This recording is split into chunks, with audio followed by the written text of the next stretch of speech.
The soul of a pilgrim. An invitation is offered to become a pilgrim. I still my body, my mind, becoming aware of my breathing. I dip into visualizing a door slowly coming into view, painted bright red, fire engine red, its casing an unpainted rough wood, bark encased, formed by branches joined together to fit snugly around the door, held in place with black wrought iron hinges. Opening the door, I pause at the threshold, looking to a vista beyond.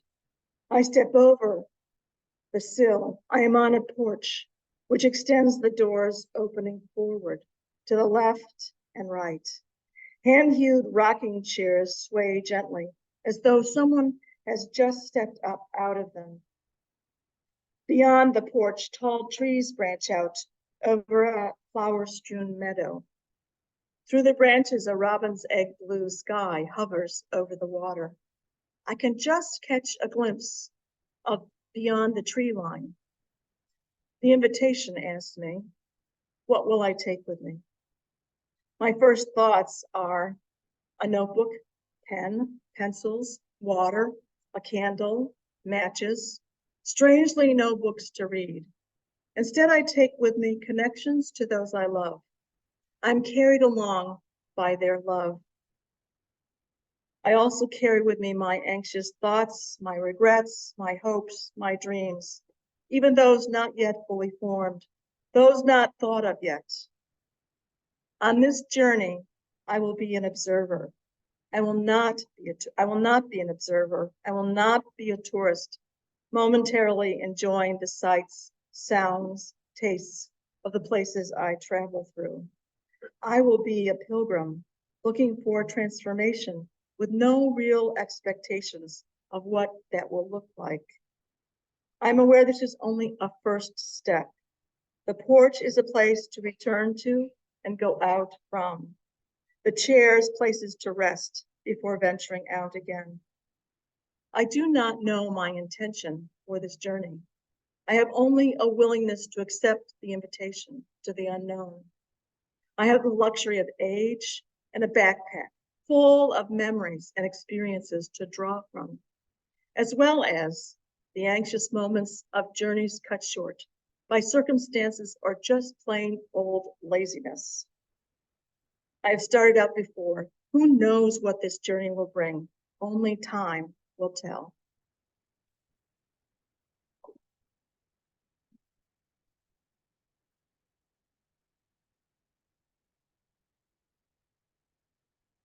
The furnace door is opened, fire blasting out, the roar of unformed thoughts striving to be known. I pick up the blowpipe, my pen, and rest it at the threshold to pick up heat. And we begin, shoving into the oven, spooling up stories like viscous honey, glowing golden, dripping off the turning pen. I lift it out and roll it in frit, bits of colored glass like hard consonants, giving texture to my words.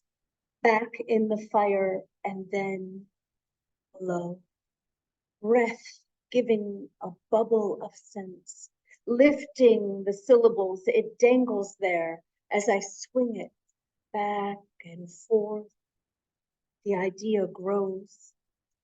Return to the flame to fill up the plot, and then move it to the marver of marble, spelling a cool skin around my sentences. From the burning to the bench, turning and turning, not sure yet what it will become. With the block of cherry soaked in steam, there is a hissing as the words take shape, discovering themselves where extreme heat meets cool water. I use tweezers to pull the lip out, listening for what it wants to say.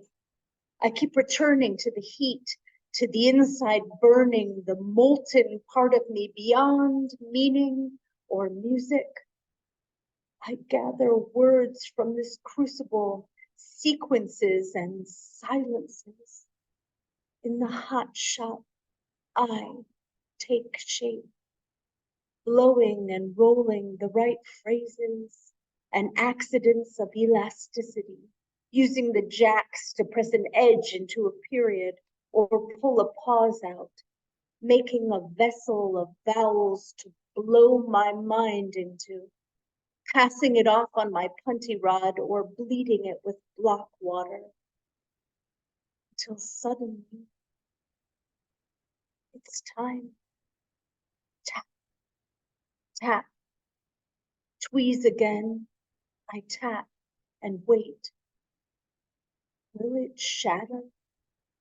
Will it have been a great effort to create shards? Twist, tap, the cracking, and it comes off, crystalline and fully formed, made from a ball of white fire, a glowing jelly that hardens as it loses heat. I set it in the leer to linger, let it rest, glittering as it cools. I made that something to drink from, something to see, something to hold and be held, something that can last longer than me, and something that can break.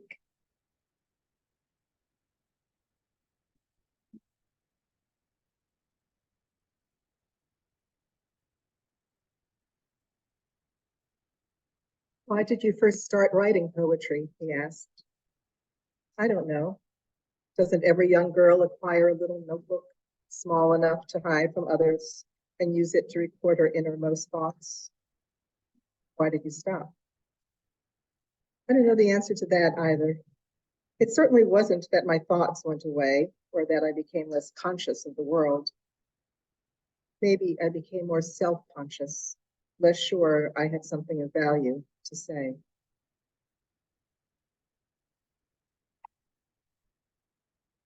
I remember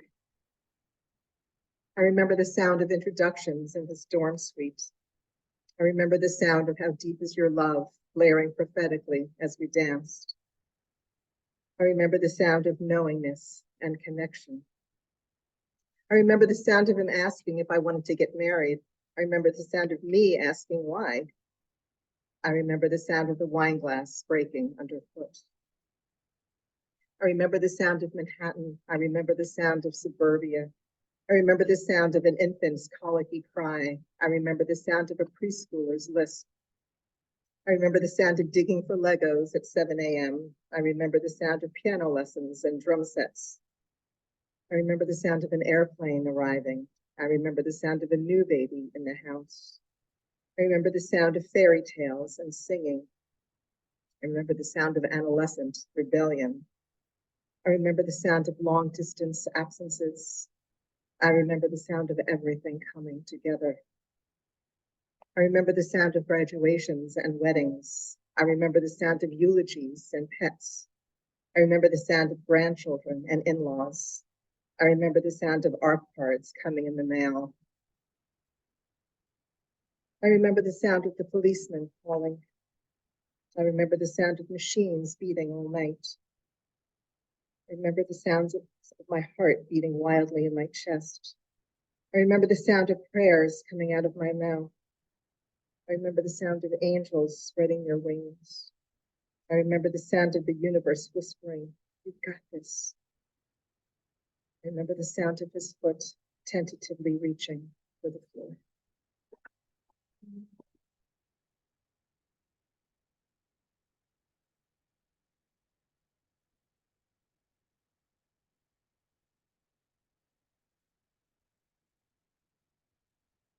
Lost in the delicate green of distant forests, emerald green mosses border paths, agelessly worn from woodland tracks when herds of deer roamed belly deep in green huckleberry.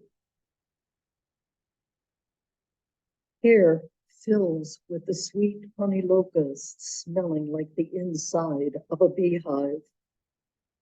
Ancient white pine and oak touch the sky, barely visible through thick branches soft with needles and newly birthed leaves. Discovering a family of beeches, their huge green canopy created sacred space. I crawl in among them to sit on moss and mushroom. Embraced by the smell of damp earth, I enter into the soft conversation of wind, leaves, birds, peepers, and the silent whispers of deer and rabbits. I let the wind pass through me, sweeping away all that holds me back. Let the light shine through me, loosening the grip of old memories of failure, of not being enough, of being too full of myself, too full to feel the pain caused or to recognize my own. I let the wind carry me, the sun shine from my heart, opening the doorway to the resonance that sings songs of wholeness and connection, of beauty and joy, opening the inner flowering of sacred love.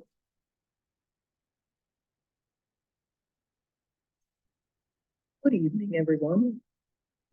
Thank you so much for joining us. Sorry about all the technical wobbles there in the beginning.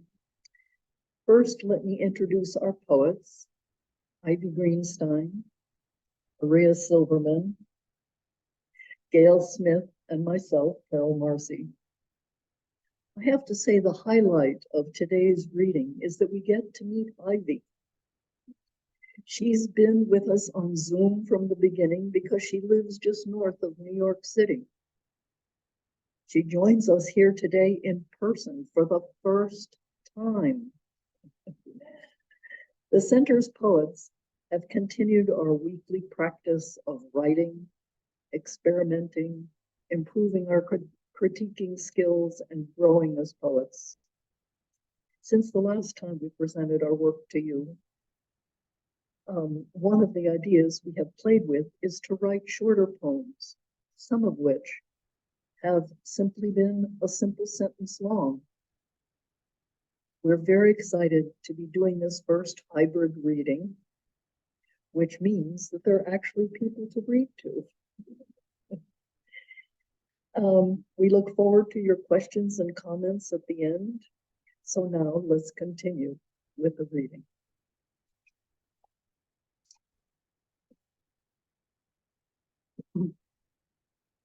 Summer arrives, overflowing with green energy. The gardens offer bright flowers, each lining up for its turn at front stage. Lacy white penstemon, lavender bee balm, echinacea.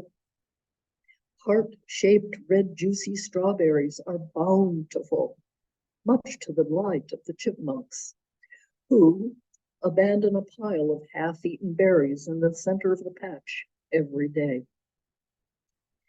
They're kind enough, however, to leave me a few. Blueberries, blackberries, raspberries grow plump, well watered by heavenly laden clouds, who sometimes can't hold back another minute, but instead dump their raindrop load all at once. Then the sun shines, clearing the sky, bringing all that's needed for a bountiful garden, promising good food for the table, engaging my heart in a summer song of love.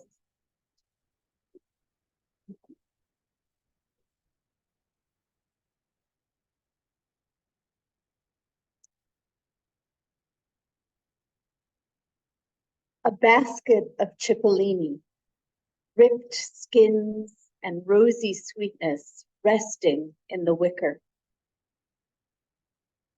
Garlic scapes, fragrant snakes, green scent, green sight.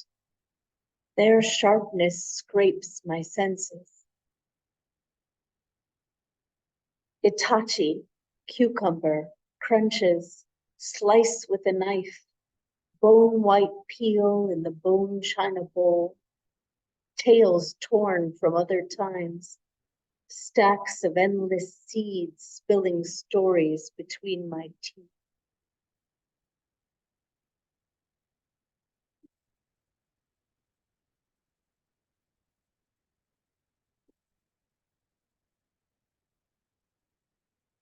The leaves are beginning to curl now, the greens slowly fading to rust. No amount of rain will bring the gardens of late August back to their brio of mid-July or their long ago promises of June. Oh, August, you always show up too soon, like a parent fetching a child from a party that's just hitting its stride. Come back later. I'm not ready for you yet. As each morning awakens, the August air, heavy with unspent moisture, is already heating up. Unsure of what to do with itself, it hovers in place, showing no interest in relieving us of our seasonal discomfort. My mood these days is like the thick August air, stagnant, spent, aching to be free. In the absence of a nearby ocean, my soul yearns for the sweetness of spring, for the crispness of autumn, for the softness of a winter snow. Like the lateness of summer, my emotions hover at the surface, tears already formed, just waiting to be spilled. Set free, perhaps, by a welcome crack of thunder, or the touching sight of young deer munching grass and frolicking by the side of the road.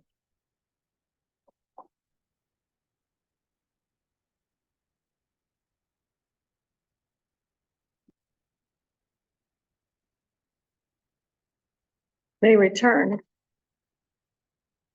It's a losing battle. The blackbirds are back, voraciously eating, decimating the seed. They leave no space for small birds. I chase them away. They always return, waving my arms. Shoo, I say, shoo. Up to the trees they fly. I suspect they are laughing. When I turn my back, they return. Dawn's light.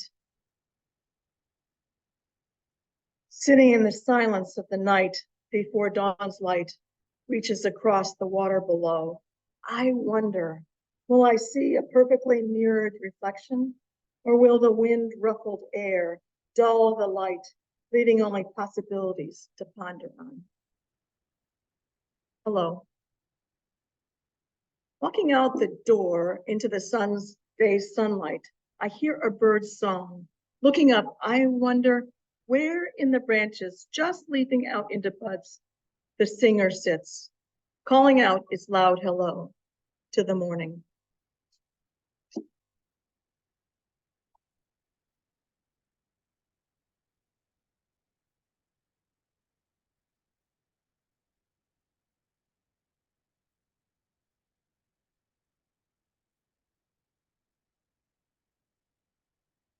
The house is quiet. Windows are filled with green leaves, wet with last night's rain. Within this still, silent space, my heart gradually fills to overflowing. A smile breaks across my face, softening presence, moving me into a slow spin around a sweet center, bending now like tree branches, responding to a gentle tug of wind. Arms open wide, preparing to embrace the day. Breath fills the body, wind pushes harder, like the fluttering leaves and bending branches. I too shake, spin, bend, tap my feet, sing of wind and green, dance the unfolding of day into my heart.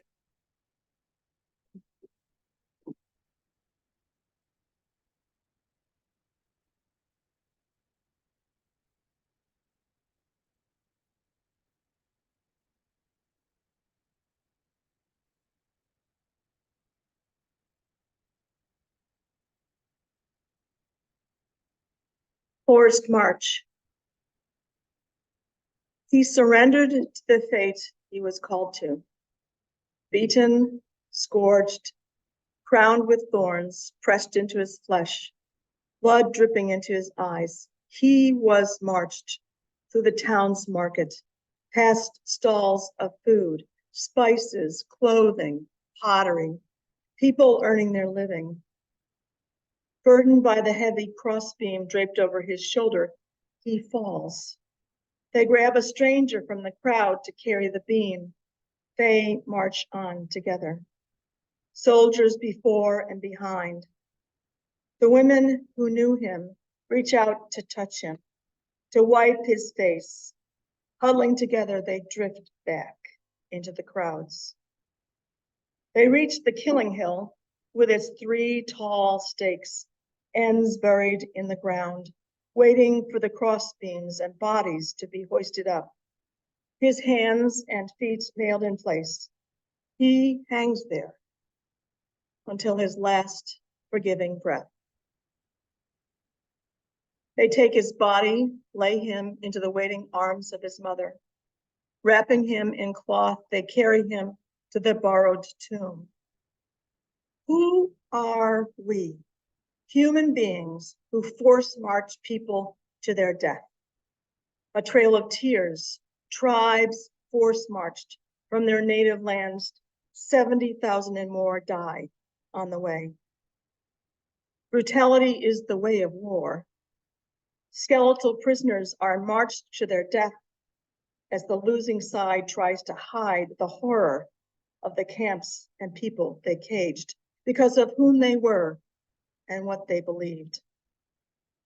On the other side of the world, peasants were marched from their homes, a red army on the long march no one knew about. Another war, politics and power gone mad. Does he carry all those deaths? Does he carry all who are broken and bruised by another's power, power waged against others for their own gain? The stories, the marches continue as thousands still walk from south to north, fleeing persecution and certain death by drug lords and bullies. They march toward a hoped-for promise of new life. We are all one in the mind and heart of God, held and embraced even as we continue our relentless need to be right, to be on top, no matter who we may tread on at the edges of society. I believe there are still those who reach out to touch, to wipe a face, to feed a hungry belly. I believe hope still lives, even as trails of tears and death marches continue to echo into the future. Will we stand up to say no more? No more? He said from the cross, they know not what they do. And we are forgiven and we are loved.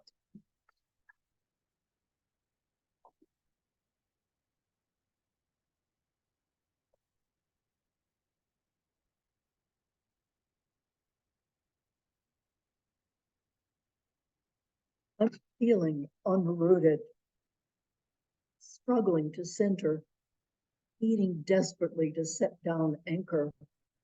Instead, I'm rolling on the open sea. Waves wash over the sides. The sail is fluttering. Too distracted, I can't seem to steady the helm. Breath flows unevenly. I will take my pipe, sit with oak, and pray. I will breathe deeply into 8 brocades of Qigong. I will go for a long, slow forest walk and come home to myself. I know the cure. The ship will right itself again.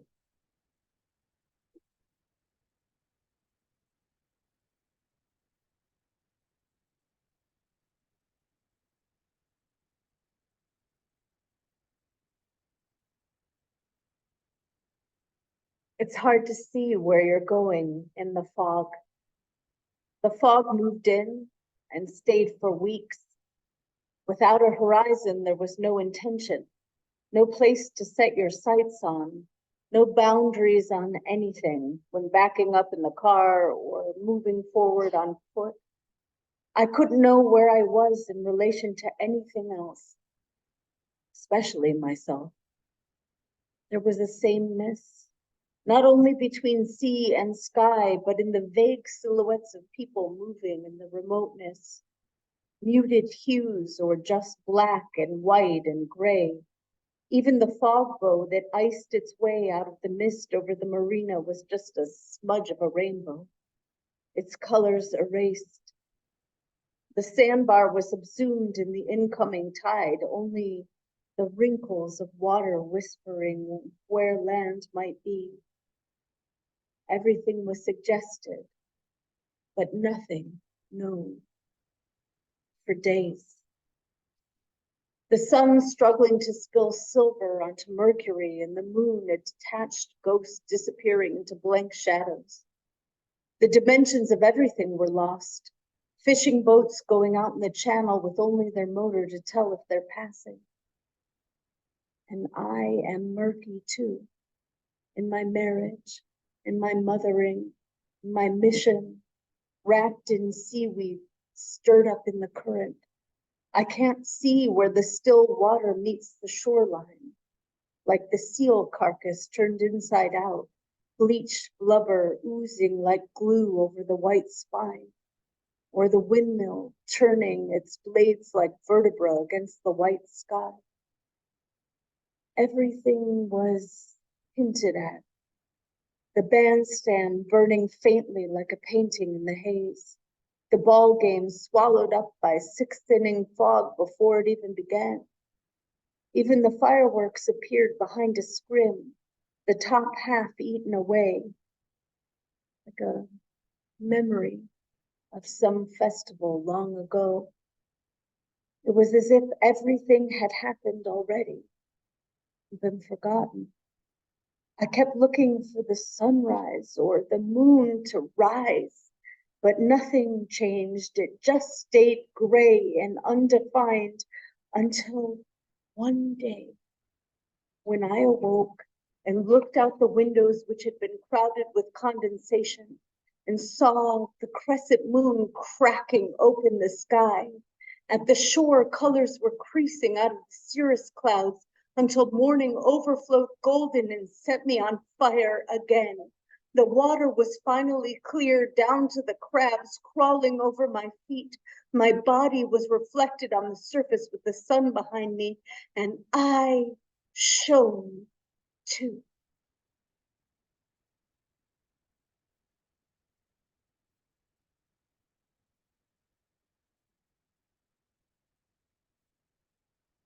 Waves lap gently, rhythmically against the shoreline, barely breaking the surface of the water's edge. In the distance, a rushing speedboat punctuates the stillness of the morning. Underneath the overcast sky, a lone fisherman stands, waist high in the waters of the Sound. Casting his line, he waits, motionless, in that colorless expanse. In the imperceptible demarcation between water and sky, two figures make their way along the shell-strewn beach, searching for riches among the shards. I close my eyes and feel the texture of my breath as it meets the misty air, awakening me, reminding me that I too am here, wrangling the rack lines in my path, navigating the broken shells and impenetrable boulders of my ignorance, my karma, my fears, pocketing my treasures. The warming sun breaks open the fog, and in its reflected glimpse on the water's surface, I spy vestiges of my mother's remains. Bones reduced to ashes by a red-hot furnace, strewn by hired strangers into Floridian waters. My beloved mother, it has been so long, over 20 years now, I can barely remember. Did they say a prayer when they tossed her in, sent a flower after her? Did they wear gloves or did they touch her with their skin? Did they whisper to her, murmur Godspeed, before they poured her out, fluttering to meet the sea? Waves carry my father's ashes too now. These we took into our own hands, children, grandchildren, great-grandchildren, 2 years and 2 months ago, scattering first a fistful into the cold Atlantic, and then, because he could not swim, flinging the rest across the head of the meadow dunes, where the breezes joyously met them, held them aloft, and danced them across the windswept grasses. 3 generations are here still, but our memories are tangled, our positions shifted. Currents have carried us across the years like a saline conveyor belt, relentlessly dragging us without permission ever further away from the shore. Children growing up, moving along, making way for their children. And now we have reached that spot on the distant horizon. For long, it will be us in that double-sealed bag tucked inside a plastic container. We'll be there lifting us out, touching us for the last time before we are sent on our way. And will we come back to rest a bit on the sand before heading out again? Moving stealthily, wordlessly, in unison across the waves.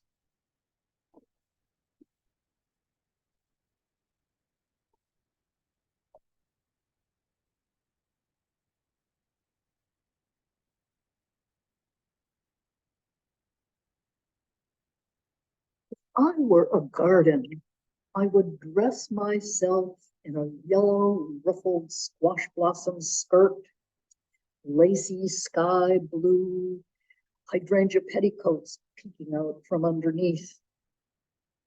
Dotted, my blouse would be striped with native white penstemon, dotted with tufts of bee balm, black-eyed Susans would be my buttons. Asian lilies full of fragrance would serve as sleeves, all cinched at the waist with a belt of beach roses. A sweet-smelling necklace of lavender and bleeding hearts graces my throat, while cascading stems of scarlet, crocosmia, would weave their way through my hair.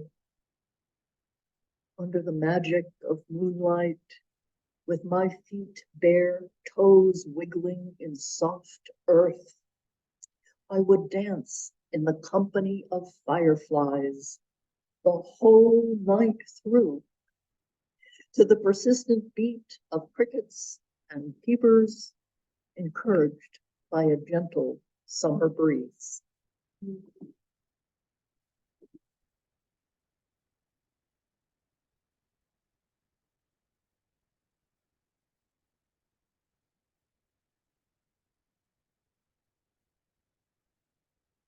How do I choose one daisy among so many, dancing in the breeze, their bleached white petals spiking out from an egg yolk golden center?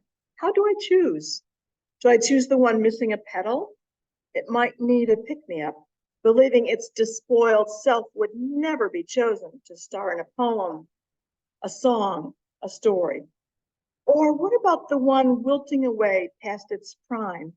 Do I choose that one? Because at some point we all fade and become less than our former glory, yet still needing to be loved.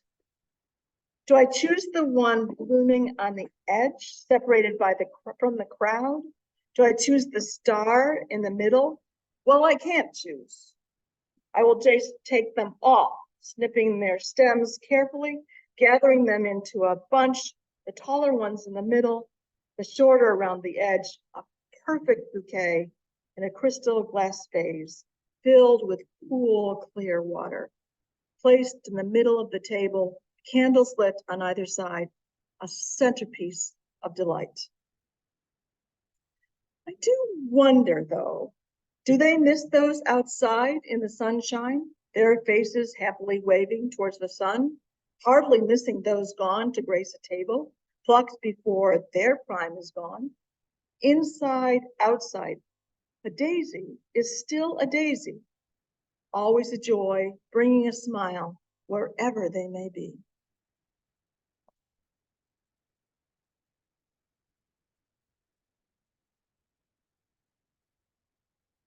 Meditations on flowers. I wanted to call her Anthea, the flowery one, but my family said no. So instead, she became Thea, and now she blooms brightly as a goddess. My mother thought of naming me Daisy. I call my granddaughter Sweet Pea, and my brother's name is Todd, whose definition is a clump of ivy. When I was young, my mother staked out 3 little gardens in our suburban backyard, one each for my brother, my sister, and me, and took us to the local nursery where we lost ourselves among the stacks of colorful seed packets whose tantalizing covers promised the prospect of magic emerging from a few simple seeds.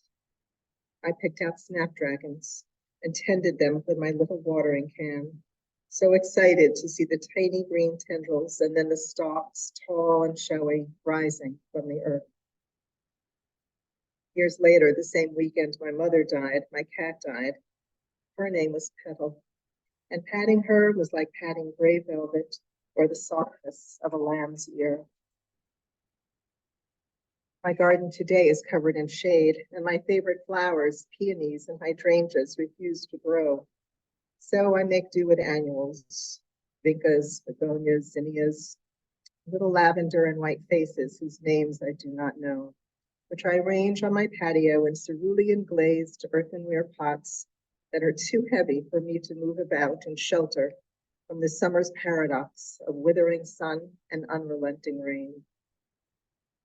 In the springtime, my husband sometimes carries scissors when he takes the dog out for their morning walk and brings back a branch of delicate pink azaleas or sweet young forsythia, which he places in a crystal bud vase that is waiting for me when I come downstairs for breakfast. The blossoms don't last long, but they look so pretty on my kitchen island, and I appreciate the thought. I don't often wear perfume, but when I do, it's always a floral scent. A dab of jasmine on my wrist, a spray of lilacs between my breasts. And throughout the day, I inhale their fragrance and escape for just a moment into my own secret garden.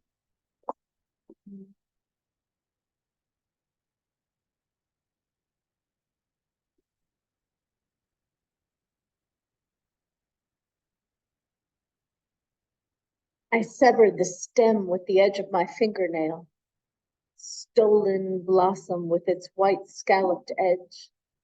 I slip it in my pocket and later into a bottle of water in the car. I find it dead days later. I suppose it wasn't about the keeping. It was the theft of it. I wanted for a moment to make something so beautiful belong to me.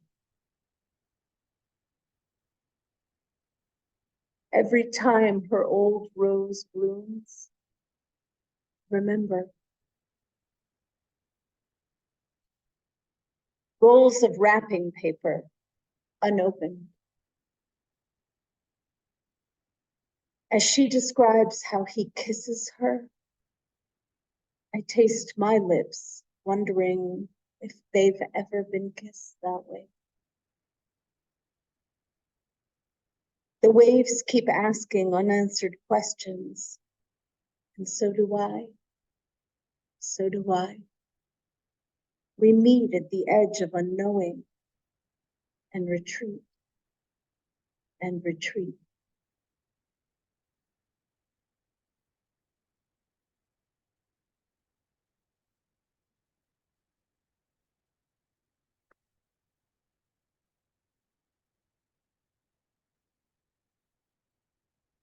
Reaching below the surface, I touch your bark. My heart travels through my fingertips, entering your sacred being. Awareness opens to earth, recognizing the network of roots held there, lacing our beings together. I welcome 4 new babies, weaving them into our growing family. 2 pecans, 2 elderberries. It feels like a birthday party. I hear of so many wildfires burning, and it's just the beginning of June. Skies turn orange, filled with the remnants of trees, now floating for hundreds of miles, settling onto the land and into our lungs. What a sacrifice they make, a red alert to a numb world of humans who thoughtlessly toss cigarettes, igniting another fire so more trees burn, raising Earth's temperature to a fevered pitch. My bare feet converse with soil and last year's pine needles while walking along a woodland path, experiencing a depth of ground below the surface, as if reaching into earth, acknowledging a joining within, not a walking on. Intimacy increases with each step, with each touch, with leaning into a combined aliveness, recognizing connection into this living community to which we belong.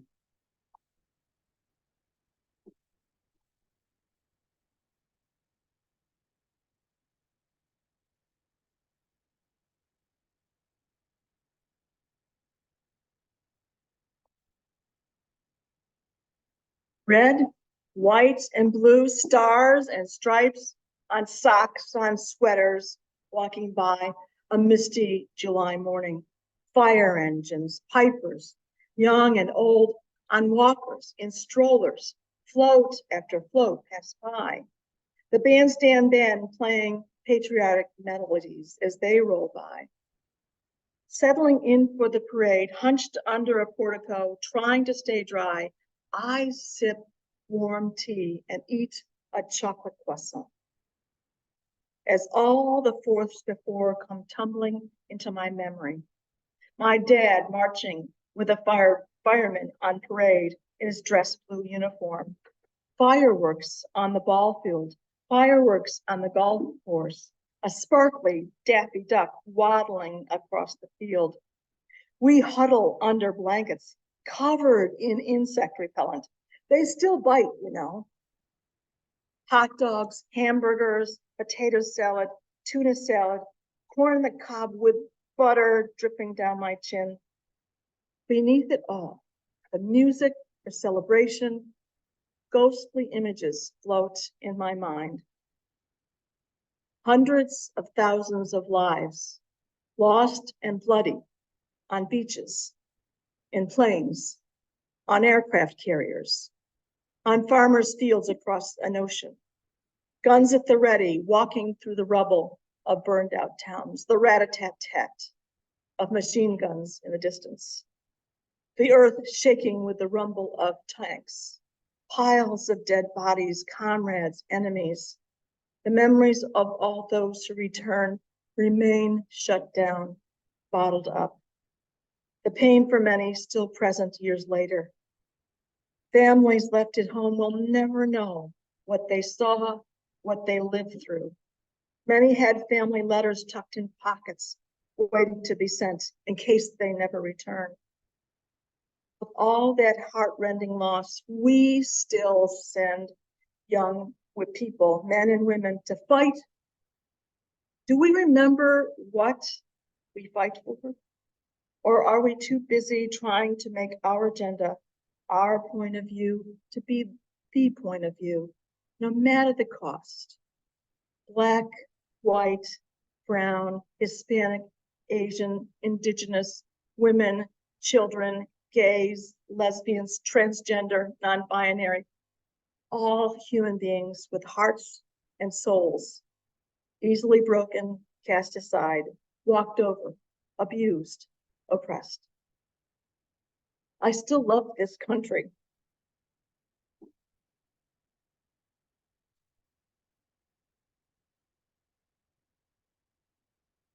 this place I call home. No matter how far I travel the world, coming home is still the best. I hang the flag, I sing the songs with tears caught in my throat and pouring down my cheeks, because I believe there are still hearts and lives worth fighting for and giving thanks to.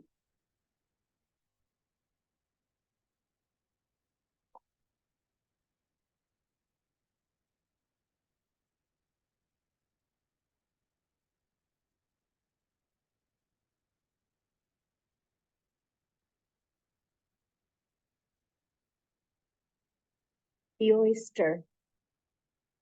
Layers of loss licked by liquid, rolled in the tide.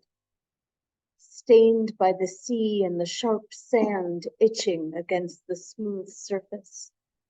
A wound to be covered over.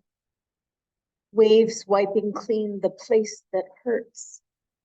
Lifting and laying until it is thick with pain and beauty. Only when it is broken can you see what work it took to make this thing. The tears that press themselves between embraces, the joys that shine in the nacre, and sometimes the pearl that rises up from the wound, a jewel made from struggle, the gift of carrying on.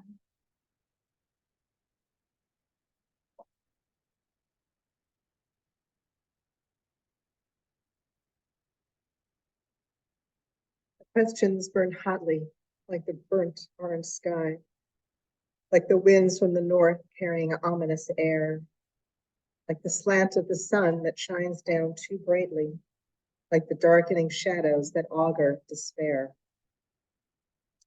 There was a time I was certain the world would feel right again. Storm clouds would lift and hearts become whole. Instead, I keep searching for answers and insights, for meaning and solace to comfort my soul. Prayer. At my lowest points, when I sit in the darkness of the places to which my mind needs no map, and I open to surrender, relinquishing my fear of frailty, my compulsion for control, my illusion of autonomy. I turn to the angels to catch me in mid-flight, and in the stillness and the quiet of their reply, I accept my humanity.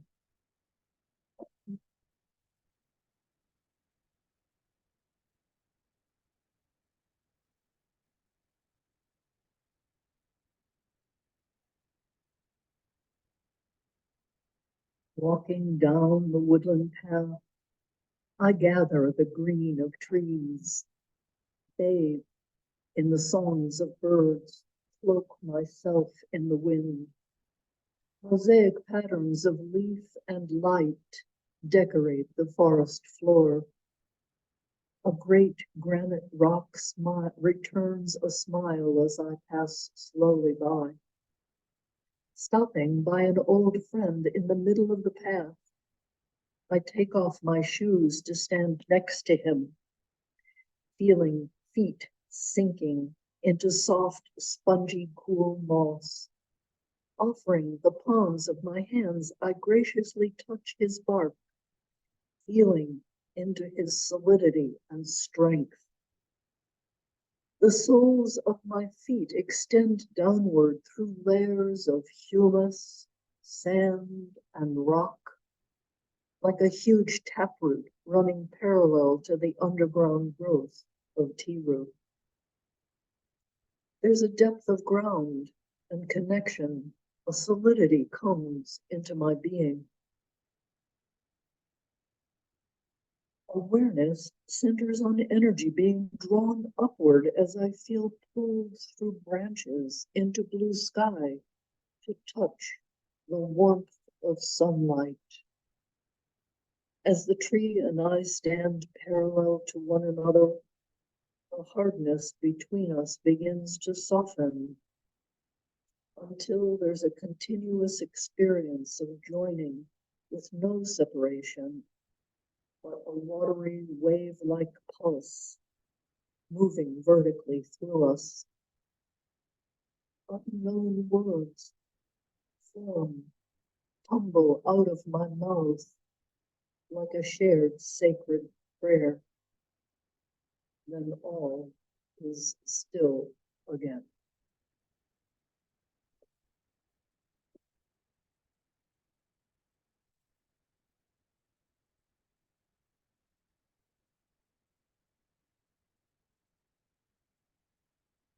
Connections.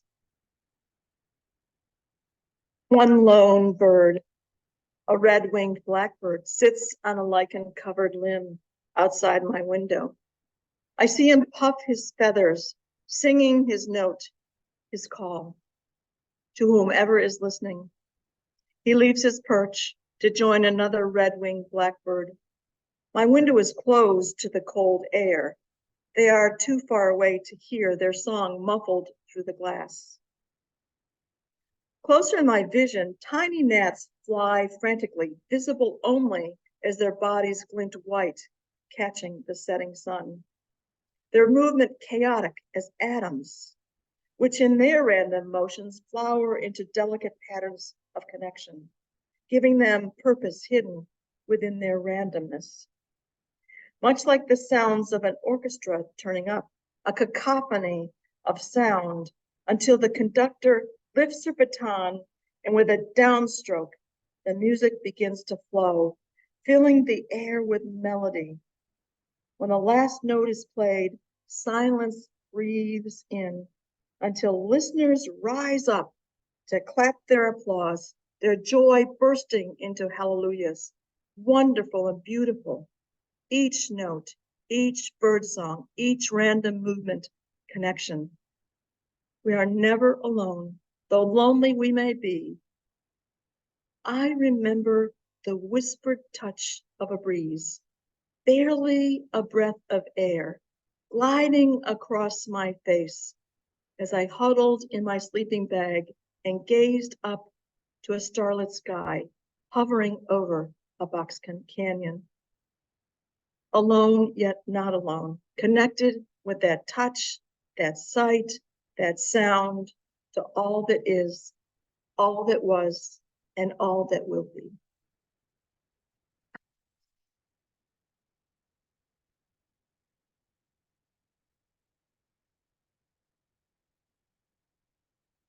This is how we raise the dead. On Easter, we lift up Grandma Margie. The dough of the pizza rustica is hard to work. Cold butter like her grudges, resistant to the forgiveness of the rolling pin. Holding onto their shape, unwilling to release themselves. The crust of the risotto pie is crumbling. We have to piece it together as she did, making something out of nothing. Girls in pressed white dresses and crisp bows bought on a budget. The eggs are beaten with resentment. Her sister, the favorite, sent to college over her, the smart one. I remember her loose flesh hanging as her strong muscle manipulated, whipped up, slapped down, the salami cut into slabs, fontina forced into cubes, the pecorino dragged mercilessly down the grater, and then loaded into the egg mixture and poured onto the unforgiving dough. It bakes brown like her thick skin, and it's best eaten at room temperature to allow her temper to cool. She chats with the neighbor at the side door. Well, I says, and jots down the recipe from the radio in her round writing. And she stirs the rice with milk and lemon and laughter, vanilla bean and baseball scores. She folds in smooth ricotta, white as her satin sheets. She crosses the dough into a lattice, a path of crucifixes repeated in the pie and on her walls. That sweet and sour of the lemon zest, lingers, her generosity and defiance mingling. These pies preserve her. We slice into her stubbornness and taste her tart tongue.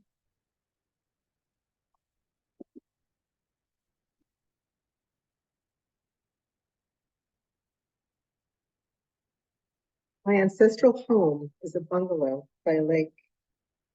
My ancestral home is a garden apartment in the suburbs.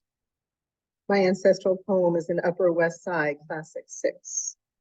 My ancestral home is a shtetl in Ukraine. My ancestral home is my grandfather sitting after dinner with his fellow musicians, drinking schnapps and weeping. Transcendence. The defining moment of my college career wasn't a classroom conversation, a professor's remark, or a late night spent hammering out a paper. But that day, after a long gray winter, and spring finally arrived, and we climbed to the top of our dorm and celebrated. We might as well have been naked for the very first time. Did you say you loved me? Or did I just imagine it from the tilt of the sun and the shadow of the knowing moon?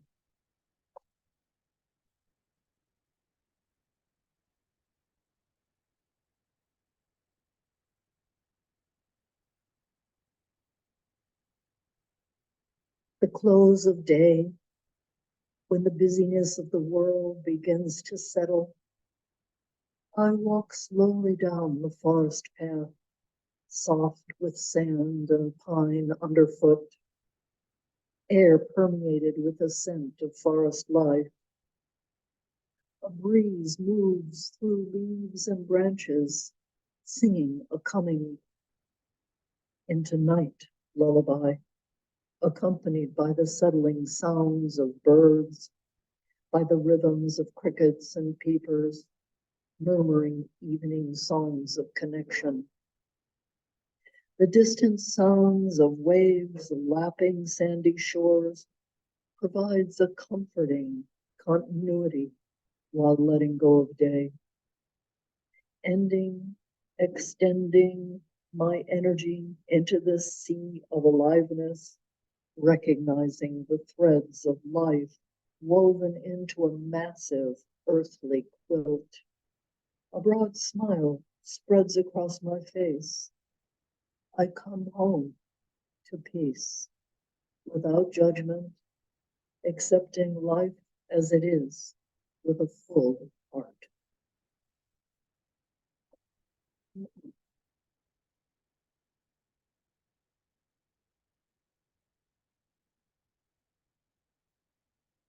Your first mistake was misjudging the truth of your existence, as if your value lay in someone else's words. Your next mistake was pretending it didn't matter. The clouds are parting, the winds are picking up. Put down the burdens you have been carrying. Pick up your tattered notebooks and turn the pages back to where they are clean again, unsullied by blinders from the past. Grasp your pen as if for the very first time and start to write, this time with the full weight of your worth. The beavers are gathering sticks, the trees are in bloom, and the oceans are ready to carry you forward. Come play. Everything is waiting.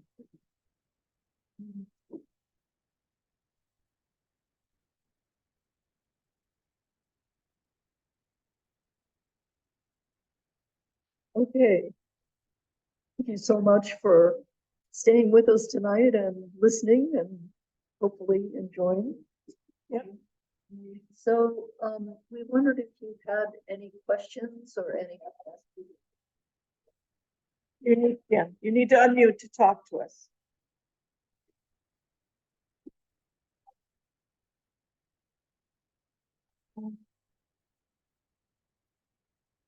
Come closer so everybody can see When a everybody. spotlight comes in. Is there anyone with questions or? Thank you very much. Thank you all. was lovely. You're all very brave. Well, thank you for being here and doing this with us. Well, And we did, I also, did. like I said at the beginning, this is our first time this way, so we don't know. It can only improve. And Gisela, you need to unmute in order to talk. Okay, looks like Gisela. Gisela, Has sorry. a question. Do you want to unmute Gisela so we can hear?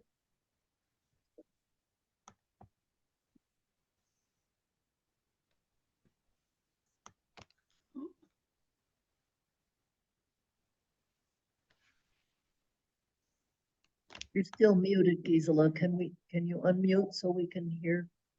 What, did you have something you wanted to say? No. You're frozen, huh? I'm sorry.